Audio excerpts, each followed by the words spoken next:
Le vol 85 de Northwest Airlines est au-dessus de la mer de Bering. Il est un peu plus de 17 heures. Le dîner est terminé et les passagers se préparent pour un long voyage. Le Boeing 747-400 vient de traverser l'Alaska et il est presque à la moitié d'un voyage de 13h30 entre Détroit aux États-Unis et Tokyo au Japon. Bonjour. Salut. Ça va? On est à 35 000 pieds.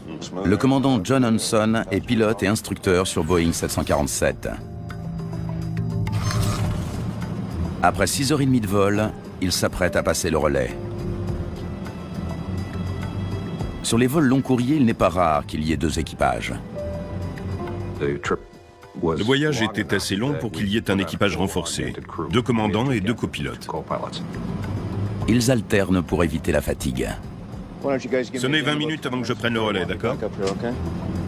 Mike Fagan, qui a servi au Vietnam et qui pilote depuis 25 ans, est le copilote de relève. Tout était normal, et on ne s'attendait à aucun problème, parce qu'on avait fait ce vol très souvent. Franck, je prends les lasagnes, tu prends l'option B. Dedans, il y a mourir de faim? Le second commandant, Frank Gibb, compte plus de 11 000 heures de vol.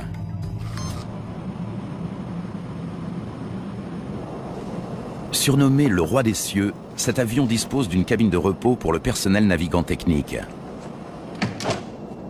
C'est là que John Hanson et son copilote David Smith vont se détendre pendant 5 heures avant de retourner travailler. Dave Smith avait travaillé en tandem avec moi. On allait bouquiner pendant un moment, peut-être faire une sieste sur notre couchette et faire la descente vers Tokyo.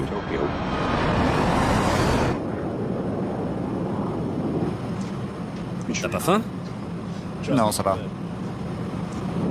L'avion est à plus de 6 heures de l'aéroport Narita à Tokyo.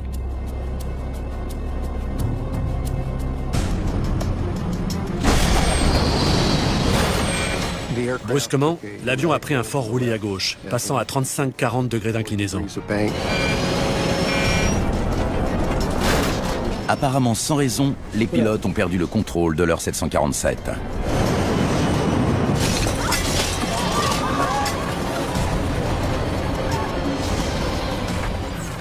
L'avion a fait une brusque embardée. Je n'avais jamais rien senti de pareil, et j'ai dû me cramponner. C'était un mouvement de lacet très soudain. Le genre de choses qu'on ne ressent qu'en simulateur quand on fait des manœuvres extrêmes. Frank Gibb n'a que quelques secondes pour réagir. On a perdu un moteur? On a encore nos moteurs? On les a tous, ça n'est pas ça. La vie des 386 passagers est en jeu. L'avion vibrait un peu. Je savais que le pilote automatique avait été débranché. C'était évident qu'il se passait quelque chose d'anormal. En quelques secondes, le commandant a débranché le pilote automatique, tiré le manche et mis les ailes à plat. Mais le problème persiste. Tu t'en sors? Oui, je crois. Si ça n'est pas un moteur, c'est la gouverne de direction. L'équipage a toujours du mal à contrôler l'avion. Une alarme confirme les soupçons de Frank Gibb. Gouverne basse. C'est bien un problème de gouverne de direction. Cet élément assure les manœuvres autour de l'axe de lacet, c'est-à-dire les mouvements à droite et à gauche lors du vol, en orientant l'écoulement d'air. Moins d'un an plus tôt, le vol 587 d'American Airlines s'était écrasé dans le quartier du Queens à New York à cause d'un problème similaire. Toutes les personnes à bord avaient trouvé la mort. On le savait pertinemment. Cet accident avait été étudié dans les moindres détails. Et on venait même de faire le point à son sujet tout récemment. Les mêmes causes produiront-elles les mêmes effets? Compte tenu de sa taille, le 747 a une gouverne de direction inférieure et une supérieure qui se déplacent généralement à l'unisson. Mais pour une raison inconnue, celle du bas s'est bloquée à 17 degrés vers la gauche. Le commandant essaie de maintenir l'avion à l'horizontale et en ligne droite en utilisant le palonnier pour contrôler la gouverne de direction supérieure et le manche pour actionner les ailerons. Mais cette mesure peut perdre toute efficacité n'importe quand. Je m'occupe de l'avion et de la radio. Dis-moi s'il y a une procédure pour ça dans le com. Le COM, le manuel de vol, fournit la liste des procédures d'urgence. Ne pas réduire la pression dans les circuits hydrauliques, c'est tout. Ça n'aide pas beaucoup. Rien d'autre? D'autres pannes?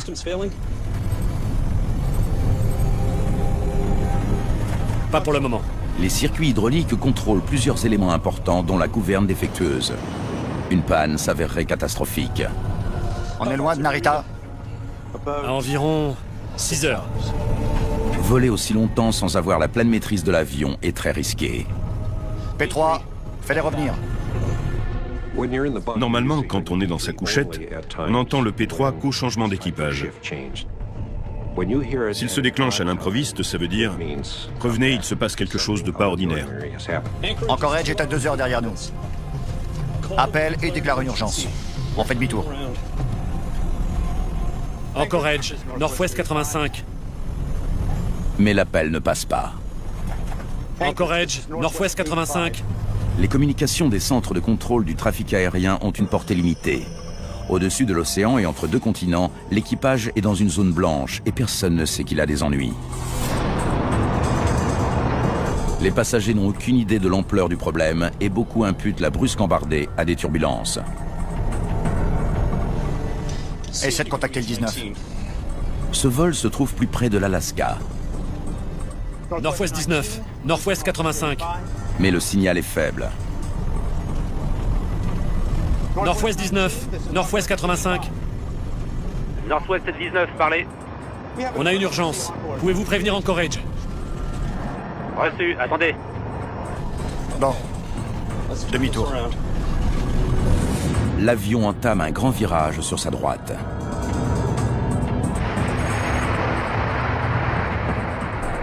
Anchorage contrôle, Nord-Ouest 19. Nord-Ouest 19, Parlez. le 85 demande un atterrissage d'urgence. Nature de l'urgence? Blocage de gouverne. La gouverne de direction étant essentielle pour tourner, le commandant en est réduit à improviser. On n'avait aucune idée de la nature du problème. Donc Frank a fait très attention en actionnant la gouverne de direction. Il s'est servi des ailerons au maximum pour contrôler l'avion. Mais le 747 glissait. Un avion glisse quand on ne fait pas un virage coordonné. La queue part d'un côté, le nez de l'autre. Et l'avion glisse comme ça.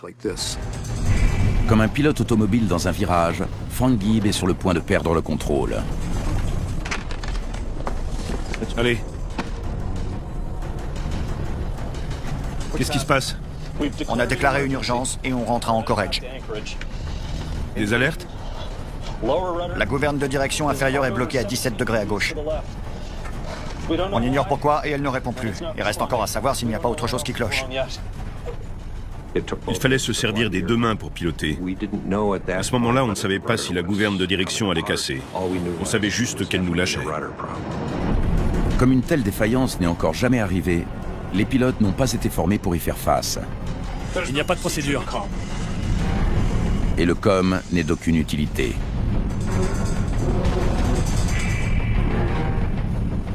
On va improviser. À 35 000 pieds, soit 10 600 mètres au-dessus de la mer de Bering, et à 1h30 de l'aéroport le plus proche, les pilotes sont livrés à eux-mêmes.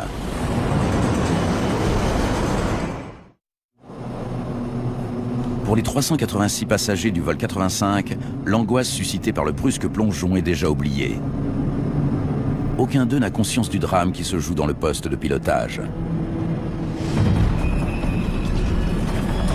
Privé du contrôle d'une partie de la gouverne de direction, l'équipage est encore à 1300 km d'Anchorage. Frank était moins expérimenté, et c'était moi le commandant principal. Donc quand je l'ai vu se battre avec les commandes, j'ai décidé de prendre le relais. Bon boulot, Frank. Mais si quelqu'un doit planter ce zinc, ce sera moi. Aucun problème. Bien. Mike, prends les commandes pendant que John me remplace. Prêt? Prêt. Le copilote doit tenir fermement son manche pour que le commandant puisse lâcher le sien. Je prends les commandes. Toute utilisation mal avisée des commandes pourrait faire partir l'avion en vrille. Le même exercice délicat permet à John Hanson de s'installer. J'étais épouvanté de constater la force que ça demandait de piloter ce magnifique gros avion. Si un appareil vole, même mal, il vole. C'est tout ce qui compte. Et il fallait ramener celui-ci à Anchorage. Donc pour le moment, on pouvait continuer comme ça, tout en réfléchissant à ce qu'on allait faire ensuite. L'équipage ignore l'étendue des dégâts subis par la gouverne de direction. Elle peut casser d'une seconde à l'autre.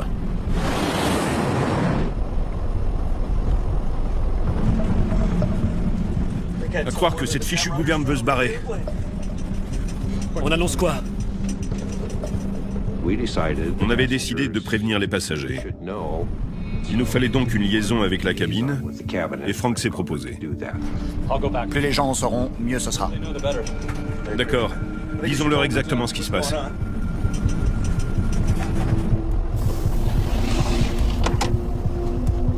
Cathy, on ne sait pas ce qui va se passer. Tous les membres d'équipage savaient qu'il était arrivé quelque chose d'important. On va se poser en urgence à Anchorage. Le commandant n'a pas tourné autour du pot. Il n'a rien essayé de nous cacher. Il a décrit la situation sans phare et il a expliqué que l'atterrissage pouvait être très brutal. Cathy, c'est une alerte rouge. Ça consiste à se préparer au pire. Ça peut être un atterrissage en catastrophe. L'avion peut être endommagé. Il peut y avoir des blessés ou des morts parmi les passagers et l'équipage. Bonjour, je suis le commandant Frank Gibb. On a affaire à une panne. On y fait face du mieux possible. Chacun doit garder son calme. Merci d'accorder toute votre attention aux hôtesses et aux stewards. Je ne soulignerai jamais assez à quel point votre entière coopération est importante pour qu'on se pose en toute sécurité. Les passagers dans l'ensemble sont restés calmes. Je vous promets de vous communiquer les renseignements au fur et à mesure qu'ils se présenteront. Merci beaucoup de votre attention. À bientôt. Au bout de quelques minutes, on a entendu des pleurs. Des gens regardaient de tous les côtés. Ils avaient peur. Il faut joindre le SOC. On a besoin d'aide. On peut avec la HF. Le SOC, les opérations, pourrait les aider. Mais pour communiquer aussi loin, il faut utiliser la radio haute fréquence dont le signal est faible et intermittent. La radio HF, c'est un peu comme quand on était gamin et qu'on discutait avec notre meilleur copain qui habitait à côté en utilisant 2 pots de yaourt reliés par une ficelle. Le son est vraiment exécrable. Demande-leur de réveiller John Doherty. Le soir de l'appel, j'étais chez moi. Après ma journée de travail, je soufflais devant un bon film, mais j'étais de garde. Et on peut compter sur un pager pour qu'il sonne. Les deux hommes ont travaillé ensemble pendant des années. Je connaissais très bien John, donc j'avais en tête le visage d'un pilote qui m'était familier. John Doherty connaissait le 747-400 mieux que n'importe qui d'autre chez Northwest. Mais John Hanson ignore quand son ami pourra lui apporter son aide.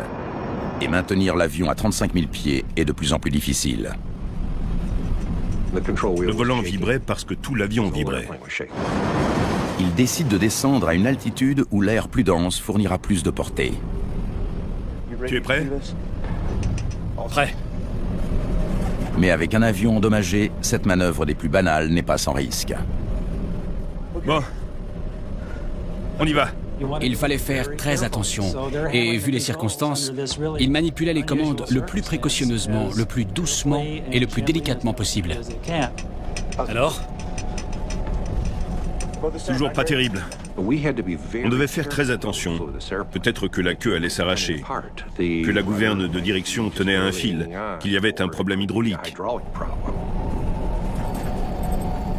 28 000. L'avion descend à 8500 mètres. Je crois que c'est bon. Bien. Mais le commandant Hanson est à bout de force. John? Oui, j'ai une crampe à la jambe. J'ai du mal à tenir l'avion. L'effort physique nécessaire était considérable. On appuyait tellement fort sur le palonnier qu'on ne pouvait tenir qu'une dizaine de minutes. Prends le relais. Prêt? Prêt. Bon. Tout doucement.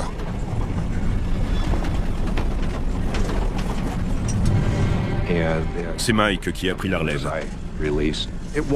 L'avion voulait tourner d'un côté, et nous, il fallait qu'on l'oblige à aller de l'autre. Donc on se servait de notre dos et de nos épaules, et on bloquait avec les jambes. Après avoir laissé les commandes, je me dégourdissais les muscles. L'avion est encore à plus d'1 heure d'Anchorage quand le PNC prépare la cabine pour l'alerte rouge. On a fait ce qu'on avait appris. C'est venu naturellement. On a enlevé tout ce qui traînait sur le comptoir. On a vérifié que les bagages de l'équipage étaient arrimés à leur place. Tous les passagers ont fait ce qu'on leur a demandé. Je suis passée à la hauteur d'une famille de 3 personnes qui m'ont demandé si j'avais peur. J'ai honte de l'admettre, mais brièvement, j'ai d'abord pensé à mentir. Puis je me suis dit qu'il ne fallait pas. Moi aussi j'ai peur, mais on a les meilleurs pilotes. 85, John Doherty en ligne. Le COM réussit enfin à passer John Doherty au pilote. John, on t'a briefé sur notre situation?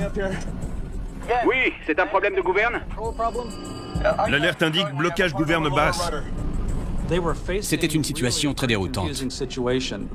Les pilotes savaient qu'ils avaient affaire à un cas unique. Quelque chose qu'ils n'avaient jamais rencontré à l'entraînement, qu'ils n'avaient jamais étudié, rien dont ils avaient pu discuter pendant les formations. Le COM ne nous aide pas beaucoup. On est à 1 heure d'Anchorage. Qu'est-ce que tu en dis? Eh bien, ne réduisez pas la pression dans les circuits hydrauliques. À part ça... En écoutant John, j'ai compris que ce qu'il y avait dans le manuel de vol ne l'aiderait pas. Il arrive qu'un pilote doive comprendre par lui-même ce qu'il a à faire. Une demi-heure s'écoule avant que l'avion puisse s'adresser directement au centre de contrôle d'Anchorage. Nord-Ouest 85. Identifié. Anchorage, Nord-Ouest 85. Confirmez qu'on vous a informé de notre urgence. Et que les secours sont prêts. Nous choisirons notre piste. L'avion doit survoler la chaîne aléoutienne pour rallier l'aéroport international d'Anchorage qui est entouré de montagnes. On voulait la 6 droite, parce qu'elle permet une finale de 20 nautiques. Elle a une approche ILS et c'est une piste longue. 6 droite, il faut réussir du premier coup. Une approche interrompue n'était pas envisageable. On devait réussir du premier coup, se poser pile comme il fallait. Les pilotes n'auront droit qu'à une seule et unique tentative. Ton avis? On devrait configurer l'avion pour l'atterrissage. Réduire notre altitude. Bien qu'ils soient encore à 40 minutes de leur destination, les pilotes vont configurer l'avion pour l'atterrissage afin de voir dans quelle mesure ça l'affectera. En cas de problème, ils auront ainsi une marge de manœuvre plus grande pour rattraper la situation. On peut survoler le golfe de Cook, descendre à 14 000 et voir ce que ça donne. 14 000 pieds, c'est une altitude intermédiaire très favorable. L'air y est dense, mais on est encore relativement haut. Si bien que si la situation se détériore, on peut se rétablir. Nord-Ouest 85, on aimerait descendre à 14 000 au-dessus du golfe de Cook. Impossible. Trop de trafic dans cet espace aérien. L'espace aérien à l'aplomb du golfe de Cook est le couloir le plus emprunté dans cette partie du continent. Si les pilotes perdent le contrôle de leur avion, ils risquent d'en percuter un autre. C'est une urgence. C'est la méthode la plus sûre. D'accord. Je vous fais de la place. L'avion descend doucement jusqu'à 4200 mètres. Bon. Volet à 5. voler à 5. En sortant les volets, le commandant ne peut qu'espérer assurer la stabilité de l'avion. Va suivre une manœuvre encore plus risquée. Sors le train. Sur sortie. Sortir le train va accentuer la traînée et réduire la vitesse R. Heureusement, ce changement de configuration n'entraîne aucune conséquence fâcheuse. Même si la gouverne de direction endommagée suscite une nouvelle inquiétude. Tu sens? Oh oui. La vitesse R et l'altitude influent sur la gouverne de direction. Plus on est descendu, plus la gouverne s'est déportée. Donc il a fallu mettre plus de pieds et plus de manches. Et c'était exténuant. Mike, Ma crampe dans la jambe me reprend. Tu es prêt?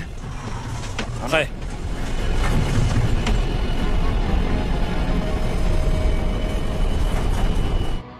Toujours en ligne, John Doherty fait une suggestion. Vous avez augmenté de 20 nœuds La vitesse d'approche. Non, pas encore. Mais on va le faire. Ça pourrait rendre l'avion plus facile à piloter.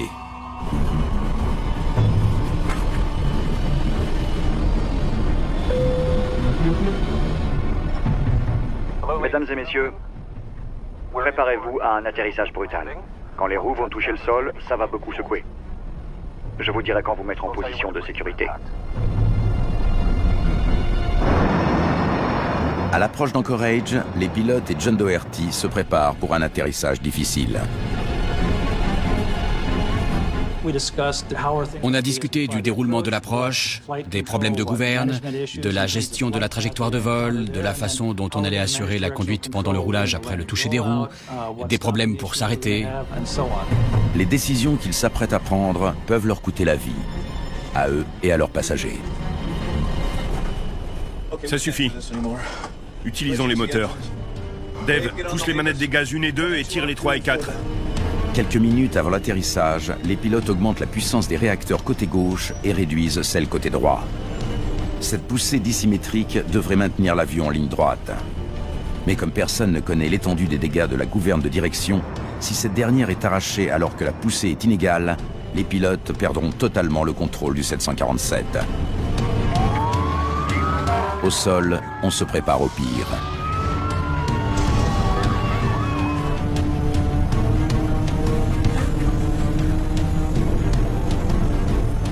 Je donnerais $1000 pour un rétroviseur.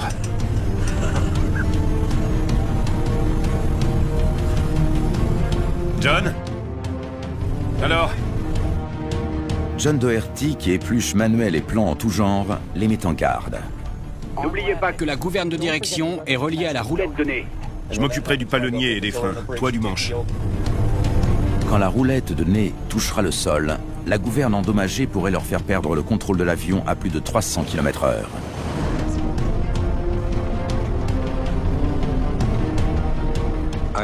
J'ai suivi l'approche jusqu'au bout et je me suis dit, s'il ne doit y avoir qu'une approche parfaite de toute ma carrière, ça doit être celle-ci.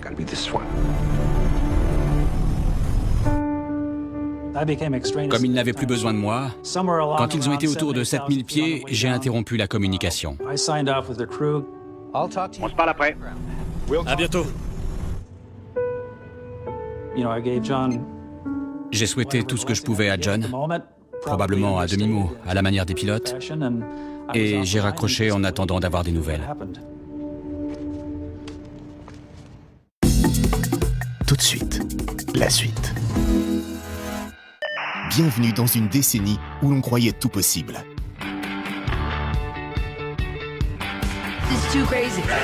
Dans les années 90,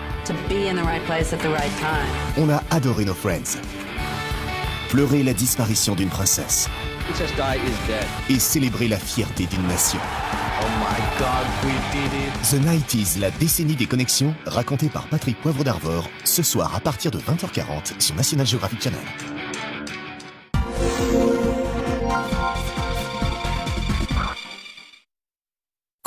Offrez-vous une belle tranche de goût avec le Bacon Crazy. Ces 4 tranches de bacon et sa délicieuse sauce goût bacon vont vous rendre fou. Le Bacon Crazy, en ce moment chez Quick.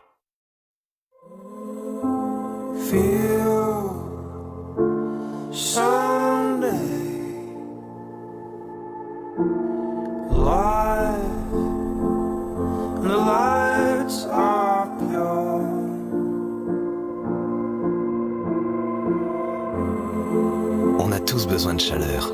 Dodonix Light, la légèreté en plus. Connaissez-vous le secret du meilleur saumon?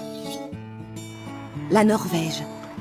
Ces milliers de kilomètres de nature préservée, ces eaux froides et limpides donnent au saumon de Norvège cette fraîcheur et cette saveur unique. C'est ce qu'il y a de meilleur pour moi et ma famille. Saumon de Norvège, sain et savoureux par nature. Avec les applications PMU, Sport, Hippique, Poker, vous pouvez jouer et gagner partout. Bon, je mise sur vous, allez les gars. On y croit. On est les champions, ok? Paire de valets, ok. volant? Un valet? Je parie sur toi. Donc tu fonces, hein. Eh. Téléchargez les applications PMU.fr dès maintenant. En ce moment, jusqu'à 170 € offerts.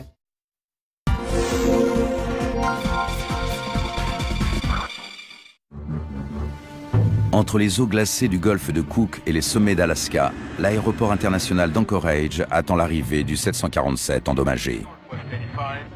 Northwest 85 identifié. Les passagers et l'équipage du vol 85 ne sont plus qu'à quelques instants d'un atterrissage d'urgence.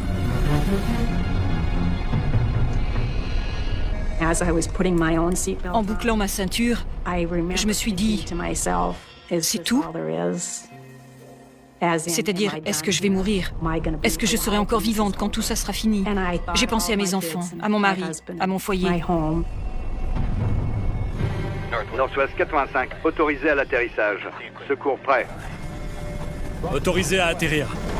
L'équipage ignore ce qui se passera quand l'avion touchera le sol. Il y avait près de 400 passagers et 18 membres d'équipage, dont des gens que je connaissais. Donc l'attente a été difficile. C'est parti, les gars.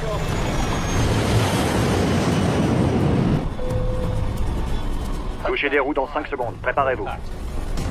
En position de sécurité!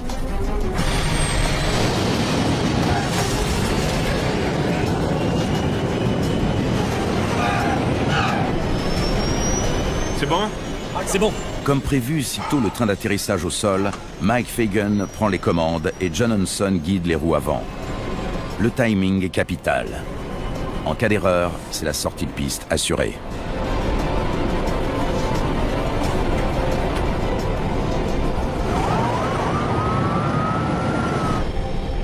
C'est bon.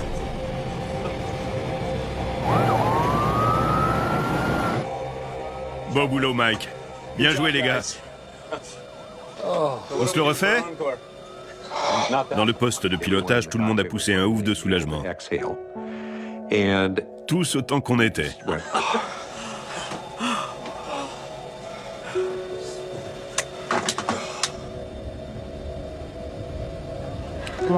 Quand on nous a indiqué que tout allait bien, Restez assis jusqu'à extinction du picto.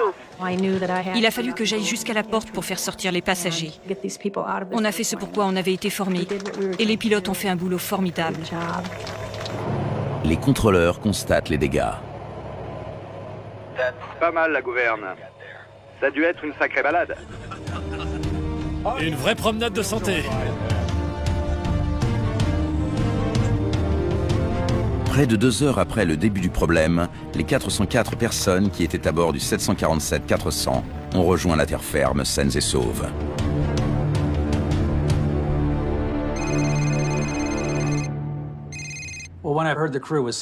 Quand j'ai appris que l'équipage allait bien, ça a été un soulagement énorme.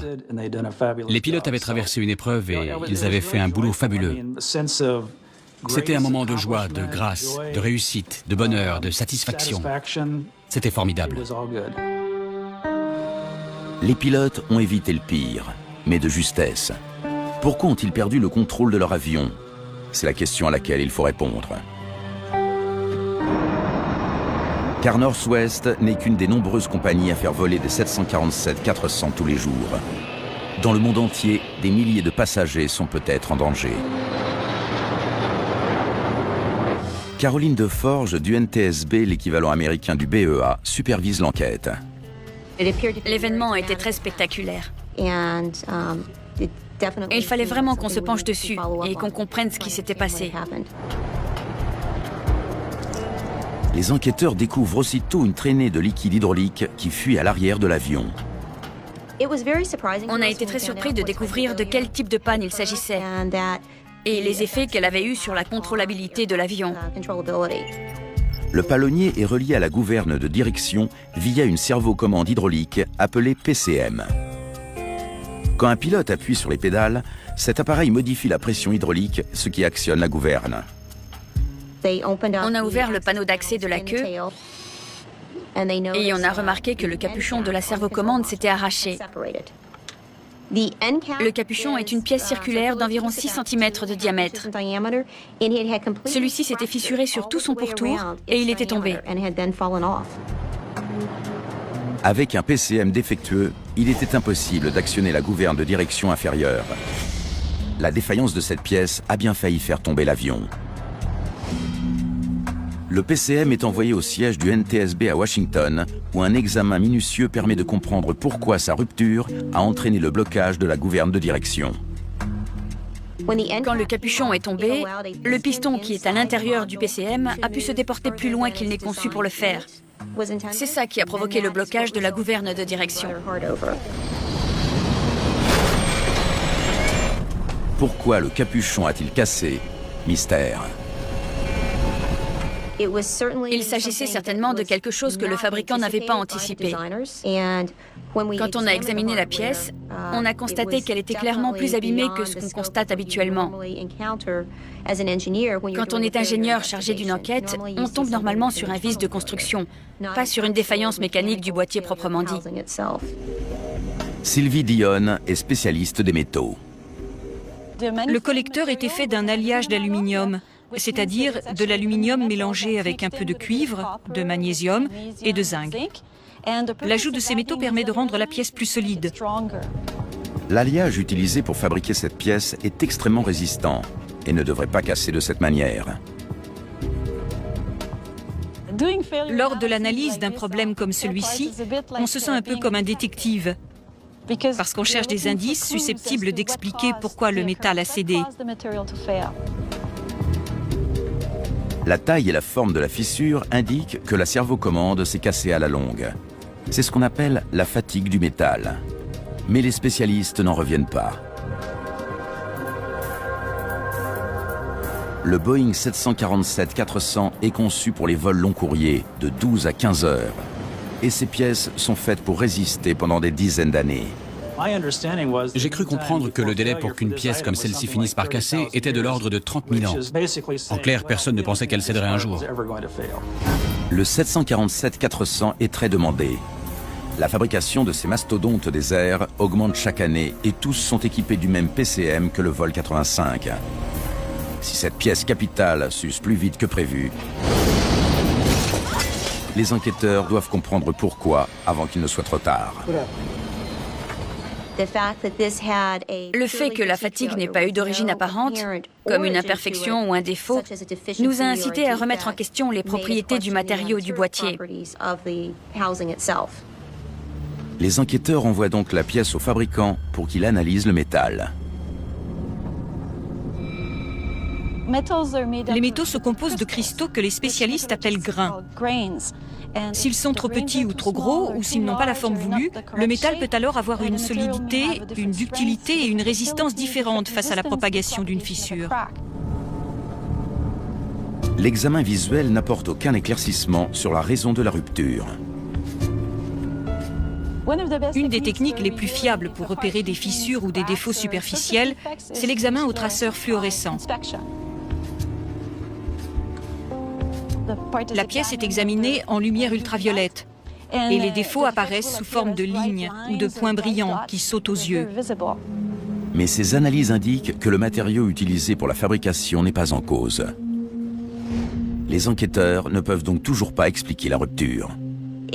Ça nous rendait tous fous.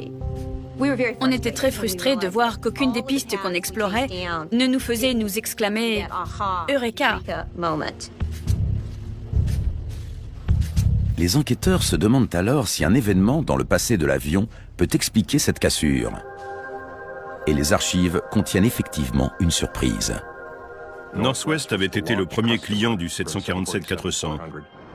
Et cet avion-là avait été le premier de la flotte livrée à la compagnie. C'était le 747-400 de série le plus ancien du monde. Et ça n'est pas tout. Les archives indiquent qu'il a servi d'avion d'essai avant d'être vendu à la compagnie. Des essais rigoureux ont-ils provoqué la cassure prématurée du PCM?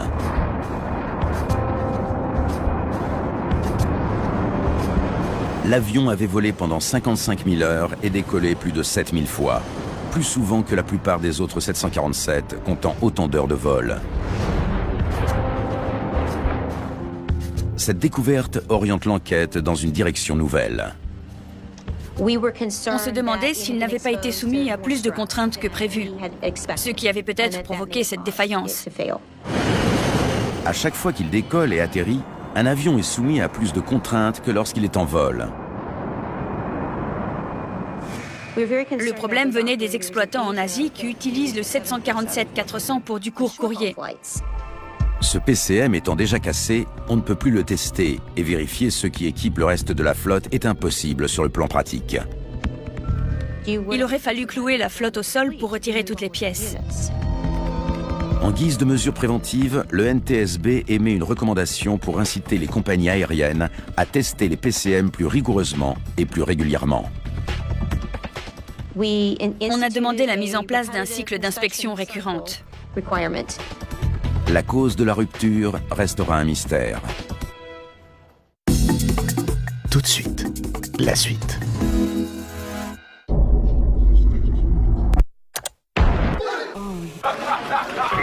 We are starting a new era of hope.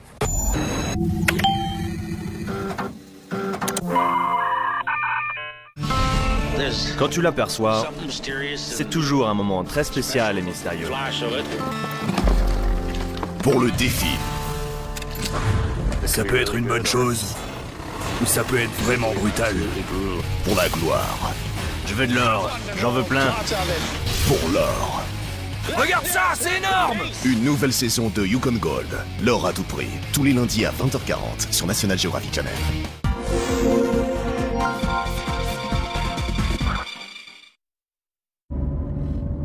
Regarde, papa, regarde ce que j'ai fait. Papa conduit mon poussin, il peut pas te regarder, d'accord? Mais papa, j'ai fait un bonhomme. Tout à l'heure, Léo, je peux pas te regarder et regarder la route en même temps, tu comprends?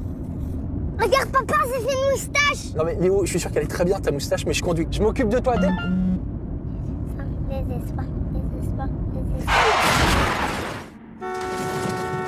Quand vous regardez votre smartphone, qui regarde la route? Partir. Loin des clichés, à la désirade. Partir pour mieux se retrouver sur marée galante. Retrouver sa vraie nature sur basse terre. Et arrêter le temps aux saintes. Partir pour une rencontre inoubliable sur grande terre. Les îles de Guadeloupe, il y a tant d'îles en elles.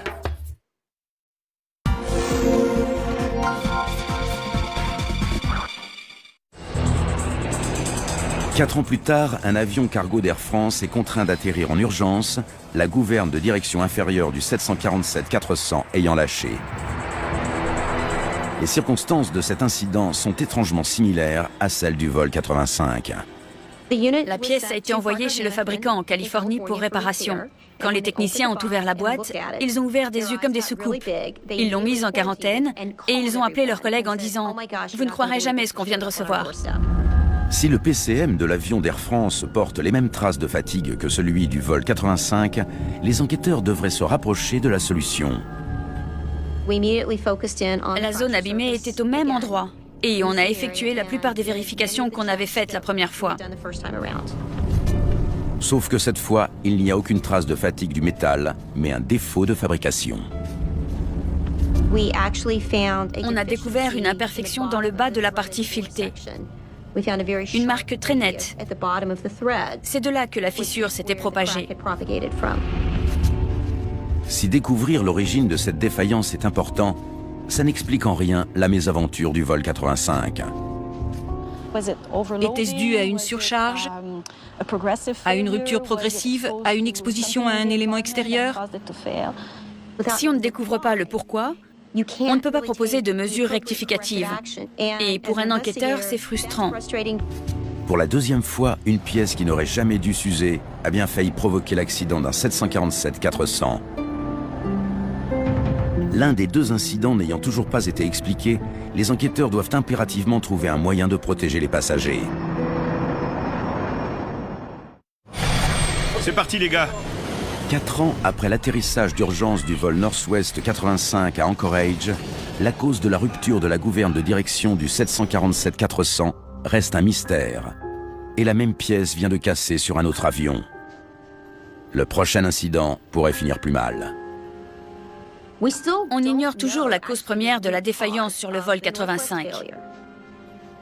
Mais compte tenu de ce qu'on a découvert sur celui d'Air France, il a fallu prendre des mesures rectificatives pour éviter la répétition du problème. Les enquêteurs recommandent de fixer des butées à l'intérieur du PCM. En cas de rupture de la pièce, elles empêcheront la gouverne de direction d'aller trop loin d'un côté ou de l'autre. Les changements apportés au PCM du 747-400 éviteront tout problème de blocage. Une consigne de navigabilité de l'autorité de l'aviation civile américaine rend obligatoire l'installation de ces butées sur tous les 747-400. Mais une autre question reste en suspens. Une interrogation qu'un enquêteur a rarement le luxe de se poser. Suite à la défaillance de la gouverne de direction, pourquoi le vol 85 ne s'est-il pas écrasé? Ça tient entre autres à la conception de l'avion. La gouverne de direction en deux parties est une des caractéristiques de cet appareil. Dans ce cas de figure, ça a été en faveur de l'équipage dans la mesure où, s'il n'y avait eu qu'une gouverne et si son vérin avait rendu l'âme, elle aurait joué à 100% contre les pilotes, ce qui aurait aggravé le problème. Mais la technologie n'a pas à elle seule sauvé 404 vies. En 1985, le vol China Airlines 006 était lui aussi parti dans un roulis alarmant. Mais l'avion avait chuté de près de 30 000 pieds avant que les pilotes parviennent à reprendre le contrôle. Pourquoi le vol 85 a-t-il échappé à ce sort? Si Frank n'avait pas réagi comme il l'a fait, on ne serait sûrement plus là pour raconter notre histoire. Tu t'en sors? Oui, je crois. La réaction du commandant Gibb dans les toutes premières secondes suivant l'incident a été cruciale. Mais si l'avion a pu s'opposer, c'est pour une autre raison. Tous les hommes dans le poste de pilotage savaient ce qui se passait. Ils ont évalué les risques. N'oubliez pas que la gouverne de direction est reliée à la roulette de nez. Je m'occuperai du palonnier et des freins, toi du manche. C'est la gestion des ressources de l'équipage dans le poste de pilotage qui nous a permis de gérer la situation et d'atterrir. Je suis fier que tout se soit bien terminé. On a tous agi comme on l'avait appris. Touchez des roues dans 5 secondes. Et personne n'a craqué. On annonce quoi? Les gars dans le poste de pilotage ont été formidables. On a communiqué. Plus les gens en sauront, mieux ce sera. D'accord. Disons-leur exactement ce qui se passe. Cet équipage a fait un travail exceptionnel en réussissant à poser cet avion. En 2003, l'ALPA, l'association américaine des pilotes de ligne, a décerné à cet équipage le Superior Airmanship Award. Il y a plus important que cette récompense. C'est d'avoir ramené tout le monde sain et sauf. C'est bon. À l'époque actuelle, celle des cockpits automatisés, le pilotage manuel est un art en voie de disparition. Les personnes qui sont aux commandes des avions doivent se souvenir qu'elles occupent leur poste en raison de leur capacité à piloter. On était si préparés que ça n'était pas possible qu'on échoue.